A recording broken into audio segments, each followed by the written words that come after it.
Welcome.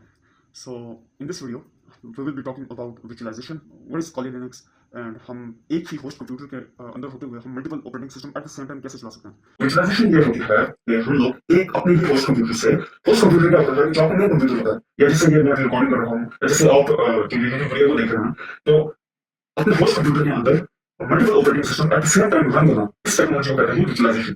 ठीक है, तो अब ये क्या है कि तीन सौ यूज करते हैं।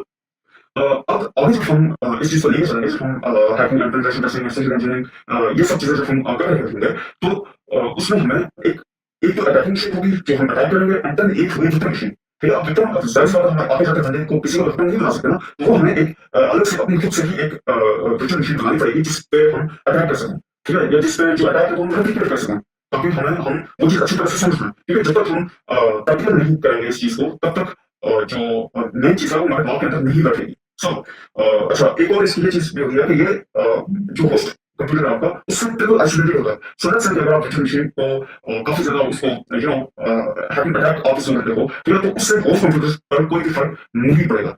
ठीक है, आई होप यू अंडरस्टैंड। सो सी कि हमारे होस्ट कंप्यूटर के अंदर विंडोज कार्नेल्स और मेटा अवेलेबल है कि कैसे हम एक ही वक्त में विंडोज में भी काम कर रहे होंगे, एक ही वक्त में हम other लिनक्स ऑपरेटिंग सिस्टम में भी काम कर रहे होंगे और एक ही वक्त में हम मेटा यानी कि other लिनक्स से हम जो अटैक है वो हम मेटा में कर रहे होंगे। ठीक है, सो एंड ऑब्वियसली वही अटैक हम विंडोज मशीन के ऊपर भी कर रहे होंगे होस्ट कंप्यूटर से। सो अब जो इंस्टॉलेशन है इन सब की, उससे पहले आपको ये एक चीज समझनी पड़ेगी कि जो वर्चुअलाइजेशन है वो हमारा कंप्यूटर जो हमारा होस्ट कंप्यूटर है क्या वो सपोर्ट कर सकता है या नहीं कर सकता। जैसे मैंने कहा था कि क्या आपका जो होस्ट कंप्यूटर है क्या वो वर्चुअलाइजेशन को सपोर्ट कर सकता है या नहीं कर सकता। ठीक है, सो इसलिए हमें कुछ चीजें देखनी पड़ेगी। ठीक है, सो अगर आप कंट्रोल शिफ्ट और एस्केप दबाएं तो ऑफिस में ये विंडोज खुलेगी। ठीक है, कंट्रोल शिफ्ट और एस्केप। तो अगर आप परफॉर्मेंस में आके अगर सीपीयू में आके अगर आप यहाँ पे देखें लॉजिकल प्रोसीजर्स के नीचे वर्चुअलाइजेशन, यहाँ पे आपको पता चलेगा कि यार ठीक है, मेरा जो होस्ट कंप्यूटर है वो इस वर्चुअलाइजेशन को सपोर्ट करता है, मेरा वर्चुअलाइजेशन जो है वो उसमें इनेबल्ड है। ठीक है, अगर तो आपका वर्चुअलाइजेशन इनेबल्ड है जो कि ज्यादातर मेरे ख्याल से शायद होता है, अगर नहीं है, अगर यहाँ पे डिसेबल्ड आ रहा है तो आपको अपनी जो बायोस है, बायोस एंड यूईएफआई उसमें जाके जो विजुअलाइजेशन है उसको आपको इनेबल करना पड़ेगा। विजुअलाइजेशन अगर हमारे पीसी पर डिसेबल्ड है तो उसे हम इनेबल कैसे करें। ठीक है, तो आपको जो अपना जो लैपटॉप है या जो पीसी है उसका जो बायोस है, जो यूईएफआई है, उसको एक्सेस करना पड़ेगा एंड देन वहां से जाकर जो विजुअलाइजेशन है वो आपको ऑन करनी पड़ेगी। So this is how you can enable visualization inside your PC. So सबसे पहले आपने अपना कंप्यूटर पावर ऑन करना है और पावर ऑन करते साथ ही आपने एस्केप का बटन बार बार प्रेस करना है। ठीक है, सो ओके, सो अब यहाँ लिखा रहा है एंटरिंग स्टार्टअप मेन्यू। ठीक है, सो या हियर वी आर। तो अगर हम यहाँ देखें, अगर हम यहाँ पे देखें तो हमने जो सेटअप है उसमें जाना है। सो बायो सेटअप, अब मैं बायो सेटअप के लिए F10 प्रेस करूँगा।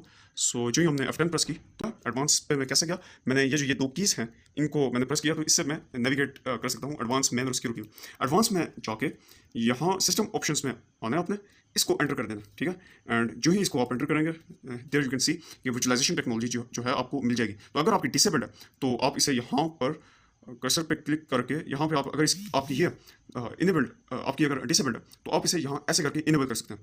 ठीक है, एंड देन यहाँ पर सेव करेंगे and save changes, I will click on yes, और ये जो जितने भी जो चेंजेस हैं वो सेव हो गए। सो अब हम यहाँ से इसको एग्जिट करेंगे। So save exiting, saving changes, yes. Okay, so yeah So this is how you can enable visualization inside your PC or laptop. So I hope you understand. Don't forget to watch my previous video on this series. Also don't forget to watch my that video जो कि मैंने BIOS और UEFI के बारे में बताई थी और ये बताया था कि इन दोनों के अंदर मेन डिफरेंस क्या है, BIOS क्या होती है, UEFI क्या होती है, एक्सेस कैसे करते हैं इसको, ये मैंने फुल फ्लेश डिटेल में वहाँ बताया होगा, आपको स्क्रीन में नजर आ रहा होगा। सो या that's it for today. Next video जो है वो इससे ज़्यादा इंपॉर्टेंट होने वाली है क्योंकि हम उसमें जिन मशीन्स हैं वो हम इंस्टॉल करना सीखेंगे, कहाँ से इंस्टॉल करेंगे, किस तरह से हम अपना जो लैब है वो क्रिएट करें। So this will be in next video. So yeah I will see you in next video.